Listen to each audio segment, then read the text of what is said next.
अभी के लिए मेरे पास बैग भरकर ब्रेड है और अपने मन में कहता है मैं कल 3 अलग अलग बेकरी पर जाऊंगा क्योंकि मैं कल ही उन सभी ब्रेड को कलेक्ट करूंगा। लेकिन मुझे काफी खुशी है कि मैं आसानी और शांति से अपना काम कर पा रहा हूं। तभी हम देखते हैं जहां बिकॉक स्केल के ऊपर नजर रख रहा होता है, जहां उसके गले पर भी उसके फादर रॉन की तरह इंजरी होती है। तभी वह केल को देखकर अपने मन में सोचते हुए कहता है वह आखिरकार क्या करने की कोशिश कर रहा है? क्या वह पागल हो गया है? फादर ने मुझसे कहा था कि वह एक इंटरेस्टिंग बच्चा है, लेकिन मुझे इन सब से कोई फर्क नहीं पड़ता। लेकिन अब जब मैं उसे ध्यान से देख रहा हूं तो मुझे लग रहा है कि फादर ने सही कहा था। और चोईहान के बारे में बात करते हुए अपने मन में कहता है लेकिन मैं उस ब्लैक हेयर वाले पर्सन के बारे में जानने के लिए ज्यादा एक्साइटेड हूं। अगले सीन में हम देखते हैं जहां केल उन दोनों बच्चों को एक छोटी सी शीशी देता है, जिसको देखकर वह दोनों कहते हैं यह तो ब्रेड नहीं है। यह सुनकर केल कहता है तो क्या, इसलिए मेरे रास्ते से हटो। तभी उनमें से एक बच्चा केल के रास्ते को ब्लॉक करते हुए कहता है तुम यहां से नहीं जा सकते, नहीं तो तुम मर जाओगे। केल नहीं, किम रोकू एक हॉर्फन था जिसके पास कोई भी नाम नहीं था। इसी वजह से कई सारे लोग उसे सिंपैथी दिखाते थे। क्या सिंपैथी दिखाने के लिए किसी रीजन की जरूरत है? मैं उस समय सिंपैथी का मतलब समझ नहीं पाया, लेकिन जब मैं बड़ा हुआ तो आखिरकार मुझे समझ में आ गया कि सिंपैथी किसे कहते हैं। कितना अननोइंग है। जब मैं इन बच्चों को इस हालत में देखता हूं जिनके पास रहने के लिए कोई भी घर नहीं है तो मुझे काफी दुख होता है। लेकिन इसका यह मतलब नहीं है कि मैं इन्हें अपने पंख के नीचे रहने दे सकता, यानी कि मैं इन्हें अपने घर के अंदर नहीं रख सकता। तभी केल उन दोनों से कहता है मैं नहीं मरूंगा। अगले सीन में हम देखते हैं जहां केल उस डार्कनेस के अंदर बैग के सभी ब्रेड को डाल रहा होता है, लेकिन अभी भी उनमें से आवाजें आ रही थी, मुझे और दो, मुझे और चाहिए। बैग के खाली हो जाने की वजह से केल खड़ा होते हुए कहता है देखने से लग रहा है कि डार्कनेस पहले से काफी कम हो गया है और मुझे लगता है कि मैंने इसके ऊपर जो अपने पैसे को खर्च किया है उसका फल मुझे जल्द ही मिल जाएगा। और पीछे मुड़कर कहता है देखने से लग रहा है कि वह दोनों बच्चे यहां से चले गए, और अपने मन में कहता है मुझे इंजर्ड लोगों को देखने से अच्छा फील नहीं होता। तभी वह अपने पैरों के पास देखता है जहां वही दोनों कैट होते हैं, जिनसे दूर जाते हुए केल अपने मन में कहता है कल रात को मैं जिन बिल्लियों से मिला था क्या ये दोनों वही बिल्लियां हैं? क्या मैं इन्हें अभी भी याद हूं? लेकिन मुझे इन सभी में इन्वॉल्व नहीं होना। अगले सीन में हम हैनिट्यूज फैमिली के मेंशन को देखते हैं जहां केल अपने फादर से कहता है क्या आप एक बार और रिपीट कर सकते हैं? यह सुनकर काउंट कहते हैं तो ठीक है, मैं चाहता हूं कि तुम दोनों हमारे फैमिली के रिप्रेजेंटेटिव बनकर कैपिटल जाओ। कैपिटल के नाम को सुनकर केल काफी परेशान हो जाता है। काउंट आगे कहते हैं असल में बेसन ही इन सभी इवेंट में जाता है, लेकिन जो भी हो तुम हमारे फैमिली के सबसे बड़े बेटे हो, और क्राउन प्रिंस ने कैपिटल में एक काफी बड़े इवेंट को ऑर्गेनाइज किया है और इस समय उन्होंने नोबल फैमिली के सभी सक्सेसर को इनवाइट किया है। बेसन ही 2 सालों से इस तरह के इवेंट को अटेंड कर रहा है, लेकिन उसने अभी तक किसी रॉयल इवेंट को अटेंड नहीं किया। जो भी हो, मैं उम्मीद करता हूं कि इस समय तुम दोनों इस इवेंट में जाओगे। इवेंट के नाम को सुनकर केल अपने मन में कहता है क्या क्राउन प्रिंस कैपिटल में एक काफी बड़े इवेंट को होस्ट कर रहा है?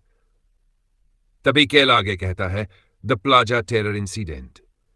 एक सीक्रेट ऑर्गेनाइजेशन ने टेररिस्ट अटैक करने की कोशिश की क्योंकि उस समय इवेंट की वजह से कैपिटल में काफी सारे लोग गैदर हुए थे, लेकिन एक ऐसा पर्सन था जिसने उस अटैक के प्लॉट को ही चेंज कर दिया, चोईहान।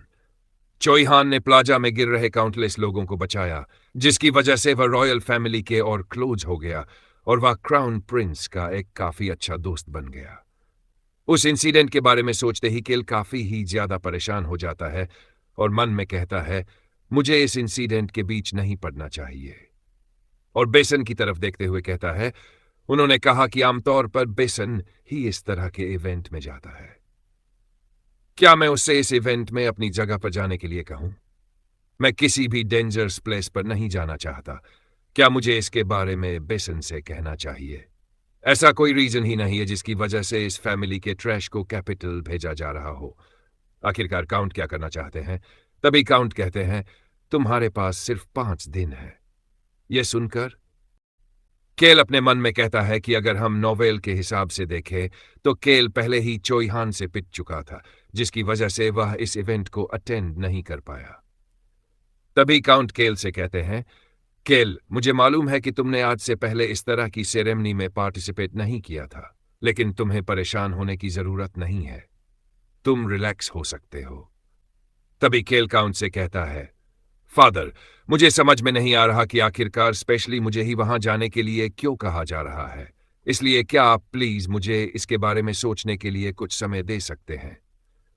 यह सुनकर काउंट केल से कहते हैं, तो ठीक है, तुम इसके बारे में सोचकर मुझे अपनी राय बता सकते हो। यह सुनकर केल यस फादर कहते हुए वहां से जाने लगता है। तभी बेसन केल से कहता है, ब्रदर। यह सुनकर केल कहता है, क्या? तभी बेसन आगे कहता है, ऐसा कोई रीजन ही नहीं है जिसकी वजह से तुम उस इवेंट में ना जाओ। यह सुनकर केल अपने मन में कहता है, यह तो काफी बुरा हुआ, और आगे कहता है, मैं सक्सेसर की पोजीशन से बाहर निकलने के बारे में सोच रहा था, और मेरा भाई 2 सालों से फैमिली का सक्सेसर बनने की एक्टिंग कर रहा है और सभी इवेंट्स को अटेंड कर रहा है। लेकिन बेसन कह रहा है कि केल के पास फैमिली का रिप्रेजेंटेटिव बनने के लिए वैलिड रीजन है। परेशान होते हुए वह कहता है, मैं सच में काफी बड़ी परेशानी में फंस गया हूं, और यहां पर एक और परेशानी है। वह सच में एक शॉट के लायक है, और केल के पास धीरे धीरे काफी ज्यादा चांस आ रहा है। बेसन को देखते हुए केल कहता है, जो भी हो, अगर बेसन उसमें गया तो वह मर जाएगा, जिसकी वजह से वह काउंट नहीं बन पाएगा, और मैं एक काफी बड़े ट्रबल में फंस जाऊंगा। अगर मैं पीसफुल लाइफ जीना चाहता हूं तो इसके लिए बेसन को सरवाइव करना होगा। तभी हांस केल से कहता है, यंग मास्टर, आपके गेस्ट की रिक्वेस्ट के बारे में क्या?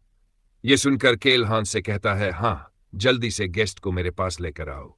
यह सुनकर हांस कहता है, एक्सक्यूज मी। तभी केल हांस के रिएक्शन को देखकर कहता है, अगर मैं बेसन के एक्सप्रेशन को देखकर कहूं तो मुझे लगता है कि चोई हान के साथ जो इशू था वह सेटल हो गया है, लेकिन मुझे अब ऐसा लग रहा है कि मुझे कैपिटल जाना पड़ेगा। तभी केल हांस से कहता है, अगर वह कहे कि वह आना नहीं चाहता तो उससे कह देना कि उसे मुझे पे करने का समय आ गया है। अपने मन में वह कहता है, मैं इस जर्नी को कंफर्टेबल बनाने के लिए सब कुछ कर सकता हूं, और वैसे भी वह मुझे वापस से पे करना चाहता है, इसलिए मेरे पास काफी अच्छी अपॉर्चुनिटी है। अब मेरे खुद के बेनिफिट के लिए चोई हान को यूज करने का समय आ गया है। अगले सीन में हम चोई हान को देखते हैं, जिसे देखकर केल अपने मन में कहता है, देखने से लग रहा है कि रोन ने चोई हान का काफी अच्छे से ध्यान रखा है। तभी चोई हान केल से पूछता है, तो मैं आपको पे कैसे कर सकता हूं? चोई हान की बात सुनकर केल अपने मन में कहता है, वह सीधा पॉइंट पर आ रहा है। मुझे लगता है कि अगर मैं इसे अपने साथ कैपिटल ले जाता हूं तो इससे स्टोरी पर ज्यादा फर्क नहीं पड़ेगा। अगर मैंने स्टोरी के अंदर ज्यादा चेंजेज कर दिए तो ये मेरे लिए दिक्कत की बात होगी, क्योंकि मेरे पास जो एडवांटेज है वह नहीं रहेगा। मुझे ऑलरेडी पता है कि फ्यूचर में क्या होने वाला है। तभी केल चोई हान से कहता है, सबसे पहले तुम आखिरकार क्या कर सकते हो? तुम इसे सिर्फ एक इंटरव्यू समझ सकते हो। यह सुनकर चोई हान कहता है, हाँ, मैं समझ गया। तभी केल आगे कहता है, क्या तुम लोगों को प्रोटेक्ट कर सकते हो? यह सुनकर चोई हान हैरान होते हुए कहता है, आपका मतलब क्या है? चोई हान की बात सुनकर केल अपने मन में कहता है, मैंने अचानक से अपना प्लान चेंज कर दिया, क्योंकि इससे मुझे काफी बेनिफिट होगा। केल कहता है, यह काफी सिंपल है। क्या तुम लोगों को मारने के बजाय उन्हें प्रोटेक्ट कर सकते हो? यह सुनकर चोई हान कुछ देर सोचता है और फिर हेसिटेशन करते हुए केल से कहता है, मैं इसके बारे में श्योर नहीं हूं। चोई हान की बात सुनकर केल अपने मन में कहता है, मैं चोई हान को अभी के लिए प्रोवोक नहीं कर सकता। फिर वह चोई हान से कहता है, तो क्या तुम लोगों को मार सकते हो? यह सुनकर चोई हान तुरंत कहता है, हां, मैं मार सकता हूं। चोई हान की बात सुनकर केल कहता है, तब इसका मतलब तुम लोगों को प्रोटेक्ट कर सकते हो। यह थोड़ा डिफिकल्ट है, लेकिन डिफिकल्ट का मतलब इम्पॉसिबल नहीं होता। अपने मन में सोचते हुए वह कहता है, मैं किम रोकसू हूं, जो अभी के लिए इस लाइफ को जी रहा हूं। यहां काफी सारी परेशानियां हैं, लेकिन मैं उन्हें अवॉइड नहीं कर सकता। और वैसे भी मैं केल की इस ट्रैश बॉडी में आ गया हूं और मुझे एक पीसफुल लाइफ जीने के लिए किसी की जरूरत है जो इन सब में मेरी हेल्प कर सके। तभी चोई हान केल से कहता है, आपने सही कहा, डिफिकल्ट का मतलब इम्पॉसिबल नहीं होता। यह सुनकर केल चोई हान से कहता है, हां तुमने सही कहा, अब मैं तुमसे एक लास्ट क्वेश्चन पूछना चाहता हूं। यह सुनकर चोई हान कहता है, हां आप पूछिए। तभी केल चोई हान से पूछता है, आखिरकार तुम्हारा नाम क्या है? यह सुनकर चोई हान हैरान होते हुए कहता है, क्या आपको मेरा नाम नहीं पता? यह सुनकर केल चोई हान से कहता है, हां मुझे पता है, और अपने मन में सोचते हुए कहता है, तो तुम वही पर्सन हो जिसने मुझे पीटा था। तभी वह एक्टिंग करते हुए चोई हान से कहता है, मैंने इसके बारे में दूसरे लोगों से सुना था, लेकिन मैं डायरेक्टली तुमसे सुनना चाहता हूं। यह सुनकर चोई हान केल से हाथ मिलाने के लिए अपना हाथ आगे बढ़ाते हुए कहता है, मेरा नाम चोई हान है। यह सुनकर केल चोई हान से हाथ मिलाते हुए कहता है, यह काफी अच्छी बात है, मैं केल हेनीटूस हूं। तभी हम देखते हैं कि केल चोई हान की तरफ एक पेपर बढ़ाते हुए कहता है, यह वही जॉब है जिससे तुम मुझे पे बैक कर सकते हो। उस पेपर को देखते हुए चोई हान कहता है, क्या रोजलिन और लॉक? तभी केल अपने मन में कहता है, पड़ोसी किंगडम की प्रिंसेस रोजलिन, जिसके ऊपर कई सारे असैसिन्स ने अटैक किया था, लेकिन फिर भी वह सरवाइव कर गई। इसके अलावा एक और पर्सन जो वुल्फ किंग का सक्सेसर है, लॉक। जब हम पहली बार उसे देखते हैं तो वह देखने से बहुत कमजोर और एक आम इंसान लगता है, लेकिन फिर भी वह ब्लू वुल्फ ट्राइब का यूनिक सर्वाइवर है। और जब वह अपने बरसरकर मोड में चला जाता है तो वह काफी ज्यादा क्रूअल और वायलेंट हो जाता है। लेकिन अगर हम रोजलिन के बारे में बात करें तो चोई हान के बाद उसके पास ही सबसे ज्यादा डिस्ट्रक्टिव पावर है, लेकिन उसे थ्रोन में कोई इंटरेस्ट नहीं है, बल्कि वह अपने सपने को पूरा करने के लिए हर एक कॉन्टिनेंट में ग्रेटेस्ट मैजिक टावर को ढूंढ रही है, और वही उसका गोल है जिसके चक्कर में वह एक हीरो बन जाती है। लेकिन जिन असैसिन्स ने रोजलिन के ऊपर अटैक किया था, बाद में बिकॉज उन्हें टॉर्चर किया जाता है। इन सभी बातों को याद करके केल काफी ज्यादा परेशान हो जाता है। तभी वह चोई हान से कहता है, हां तुमने सही कहा, ये दोनों वही है। चोई हान को पढ़ता हुआ देखकर केल उससे कहता है, यह काफी अच्छी बात है कि तुम रीड कर सकते हो। फिर वह एक मैप उठाते हुए कहता है, तो हमारी जर्नी जल्द ही शुरू होने वाली है, और उस मैप को टेबल के ऊपर रखते हुए चोई हान से कहता है, यहां तुम्हें बस इस पेपर पर लिखे हुए इंस्ट्रक्शंस को फॉलो करना है। अपने मन में वह कहता है, एक काफी बड़ा रीजन है जिसकी वजह से मैं चोई हान को अपने साथ लेकर जा रहा हूं। Birth of A hero novel के शुरुआती एपिसोड में केल के बाद हमें एक मार्क्स से इंट्रोड्यूस कराया जाता है जो एक विलेन होता है, और वह हमेशा क्राउन प्रिंस और चोई हान के रास्ते में आता रहता है। वह काफी बड़ा विलेन है क्योंकि वह एक क्रेजी ड्रैगन को पाल रहा होता है। वह 5 साल से भी छोटे ड्रैगन को टेम करने की कोशिश करता है, लेकिन ड्रैगन काफी मुश्किलों के बाद उसके चंगुल से भाग जाता है। लेकिन उसने अपना माइंड लूज कर दिया था और वह बरसरकर मोड में चला गया था, जिसकी वजह से वह पूरे विलेज पर अटैक कर देता है। लेकिन आखिर में जाकर उस ब्लैक ड्रैगन को चोई हान किल कर देता है। लेकिन केल सोचता है कि अगर मैं उस विलेज से होकर जाता हूं तो ऐसा हो सकता है कि वह ड्रैगन उस विलेज पर अटैक कर दे और उसकी चपेट में मैं भी आ जाऊं। लेकिन अगर मैं विलेज के रास्ते को छोड़कर किसी और रास्ते से जाता हूं तो मुझे कैपिटल पहुंचने में काफी लंबा समय लग जाएगा। लेकिन हमारे पास एक चांस है कि हम उसे पहले ही मार सकते हैं या फिर उसके बरसरकर मोड में जाने से पहले उसे रिलीज कर सकते हैं। तभी केल चोई हान से कहता है, तुम्हें रोजलिन और लॉक के साथ कैपिटल आना होगा और यही काम करके तुम मुझे वापस से पे बैक कर सकते हो।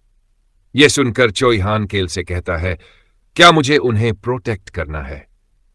यह सुनकर केल कहता है, यह तुम्हारे ऊपर डिपेंड करता है, लेकिन जो भी हो तुम्हें डेफिनेटली कैपिटल आना होगा और तुम्हें मुझसे वापस मिलने के लिए कम से कम खुद को प्रोटेक्ट करना होगा। यह सुनकर चोई हान थोड़ी देर सोचता है। उसे देखकर केल कहता है, तुम आंसर क्यों नहीं दे रहे? क्या तुम इसे नहीं कर सकते? यह सुनकर चोई हान कहता है, हां मैं इसे कर सकता हूं। तभी केल परेशान होते हुए अपने मन में कहता है, मुझे इस कन्वर्सेशन से पहले अल्कोहल ड्रिंक कर लेना चाहिए था। फिर वह चोई हान से कहता है, तुम यहां से जा सकते हो। और आगे कहता है, हमारे बीच आज जो बातचीत हुई है तुम्हें उसे सीक्रेट रखना होगा। यह सुनकर चोई हान मुस्कुराते हुए कहता है, मुझे पता है। अगले सीन में हम सीधे रात का सीन देखते हैं। अकेल अपने फादर से कहता है, फादर मुझे कुछ पैसों की जरूरत है। यह सुनकर काउंट कहते हैं, तो ठीक है, मैं इसके बारे में ट्रेजरी को इन्फॉर्म कर दूंगा। और केल को एक चेक देते हैं। अगले सीन में हम देखते हैं कि केल उस चेक को देखकर काफी खुश होता है और अपने मन में सोचते हुए कहता है, सच में मनी इज द बेस्ट। तभी रॉन केल से कहता है, यंग मास्टर, यह रहा आपका लेमन टी और इसे मेरे बेटे ने स्पेशली आपके लिए बनाया है। मुझे उम्मीद है कि आपको काफी अच्छी नींद आएगी। मैं हमेशा आपके साइड रहूंगा, यंग मास्टर। रॉन के जाने के बाद केल परेशान होते हुए उठकर बैठ जाता है और अपने मन में कहता है, उस बुड्ढे ने सच में मुझे डरा दिया। और उन दोनों बाप बेटों के बारे में सोचते हुए कहता है, मुझे लगता है कि मुझे उन दोनों को चोई हान के साथ भेज देना चाहिए। तभी यहां से सीन शिफ्ट होता है। हम केल को देखते हैं जिसका मूड काफी खराब होता है और वह अपने मन में कहता है, मुझे ऐसा फील हो रहा है कि मैं मॉर्निंग में एक हॉरर मूवी देखकर आ रहा हूं। हमें मॉर्निंग का सीन दिखाया जाता है जहां रॉन केल से कहता है, यंग मास्टर, क्या आप पहली बार कैपिटल सिटी जा रहे हैं? लेकिन मैं रैबिट को हंट करने में यानी कि लोगों को मारने में काफी अच्छा हूं। और आगे कहता है, आपको नहीं पता कि कब भागना चाहिए, इसलिए आपको अपने आसपास ध्यान देना चाहिए। रॉन की सभी बातों को याद कर केल काफी परेशान होते हुए अपने मन में कहता है, वह बुढ़ा इंसान काफी ज्यादा डरावना है। लेकिन मुझे काफी खुशी है कि बिक्रोस और रॉन मेरे साथ कैपिटल जा रहे हैं। तभी हम एक बेकरी की दुकान देखते हैं जिसका ओनर केल को देखकर कहता है, यंग मास्टर, आप आज काफी जल्दी आ गए। उस पर्सन को इतना काम करते देखकर केल अपने मन में कहता है, मैं यहां काफी बार आ चुका हूं, इसलिए मुझे लगता है कि यह मुझसे अब ज्यादा नहीं डरता। फिर वह उस ओनर से कहता है, तो ब्रेड के बारे में क्या? यह सुनकर वह ओनर कहता है, मैंने उसे ऑलरेडी तैयार कर दिया है। और वह ब्रेड का बैग केल को देते हुए कहता है, बाय द वे, आज आखिरी दिन है। यह सुनकर केल उस ओनर से कहता है, क्यों, क्या तुम्हें कुछ और पैसे चाहिए? यह सुनकर वह ओनर कहता है, हाँ, कुछ ऐसी ही बात है। तभी केल उस ओनर के कंधे पर हाथ रखते हुए कहता है, मैं इन सभी ब्रेड को खाने के बाद यहां दोबारा आऊंगा। फिर वह सभी ब्रेड लेकर वहां से जाने लगता है। अगले सीन में हम देखते हैं कि केल अपने सामने वही दोनों बच्चों को बैठा हुआ देखता है। उन्हें देखकर केल अपने मन में कहता है, क्या इन दोनों के पास सच में घर नहीं है? और देखने से लग रहा है कि ये दोनों मेरा ही इंतजार कर रहे थे। तभी वह अपने बैग से ब्रेड के 2 पैक निकालकर उन दोनों बच्चों को देता है। वे दोनों ब्रेड ले लेते हैं और केल बिना कुछ कहे वहां से जाने लगता है। तभी हम केल को देखते हैं जो कहता है, मुझे काफी खुशी है कि आज यहां काफी सारा फॉग है, क्योंकि मैं किसी और को यह पता नहीं चलने दे सकता कि आखिरकार मैं यहां क्या करने आ रहा हूं। फिर वह एक बैग उठाकर उसके अंदर की सभी ब्रेड उस डार्कनेस के अंदर डालने लगता है। तभी फिर से उस डार्कनेस के अंदर से आवाज आने लगती है, मुझे और दो, मुझे और चाहिए। इन सभी बातों को सुनकर केल सारी ब्रेड उस डार्कनेस के अंदर डाल देता है। तभी अचानक उस डार्कनेस के अंदर से लाइट निकलने लगती है, जिसे देखकर केल अपने मन में कहता है, देखने से लग रहा है कि यह थोड़ा सा चेंज हो गया है। और इस ट्री को इतना सारा ब्रेड खिलाना कोई आसान काम नहीं था। तभी उस डार्कनेस के अंदर से काफी तेजी से आवाज आने लगती है, मुझे और दो, मुझे और चाहिए। इन सभी आवाजों को सुनकर केल अपने कान ढक लेता है और अपने मन में कहता है, आखिरकार हो क्या रहा है? इसे तो नोवेल में मेंशन नहीं किया गया था। तभी फाइनली उस डार्कनेस से आवाज आती है, अगर तुमने मुझे ब्रेड दी तो मैं तुम्हें एक प्रेजेंट दूंगी। प्रेजेंट का नाम सुनकर केल उस ट्री की तरफ देखता है और कहता है, रुको जरा। और जल्दी से एक ब्रेड का बैग उठाकर उस डार्कनेस के अंदर डालते हुए कहता है, मुझे लगता है कि इस बैग की सारी ब्रेड खिलाने के बाद मेरा काम हो जाएगा। तभी उस डार्कनेस के अंदर कुछ हलचल होने लगती है। उस हलचल को देखकर केल डार्कनेस की तरफ देखता है, जहां से काफी ज्यादा लाइट निकलने लगती है और उसमें से आवाज आती है, यह काफी ज्यादा डिलीशियस है। इस ब्रेड का टेक्सचर काफी ज्यादा सॉफ्ट है और स्पेशली मुझे वह 3rd बैग की ब्रेड पसंद आई जो तुमने लाई थी। मुझे लग रहा है कि समय के साथ ब्रेड का टेस्ट भी डेवलप हो रहा है। जो भी हो, थर्ड बैग की ब्रेड काफी ज्यादा डिलीशियस थी। मैंने आज तक अपनी लाइफ में इस तरह की ब्रेड नहीं खाई। इसी तरह वह लाइट केल से काफी ज्यादा बकबक करने लगती है। उसकी इतनी बकबक सुनकर केल अपने मन में कहता है, आखिरकार ये कब चुप होगी? क्या इसे कोई शांत कर सकता है? तभी फाइनली वह लाइट कहती है, आज की ब्रेड काफी ज्यादा डिलीशियस थी। उसकी बात सुनकर केल अपने मन में कहता है, मुझे लगता है कि ये ग्रज जब तक कुछ खाएगी नहीं तब तक ये बोल नहीं सकती। तभी वह लाइट अपनी पास्ट स्टोरी बताने लगती है, जिसकी हमें कोई जरूरत नहीं है।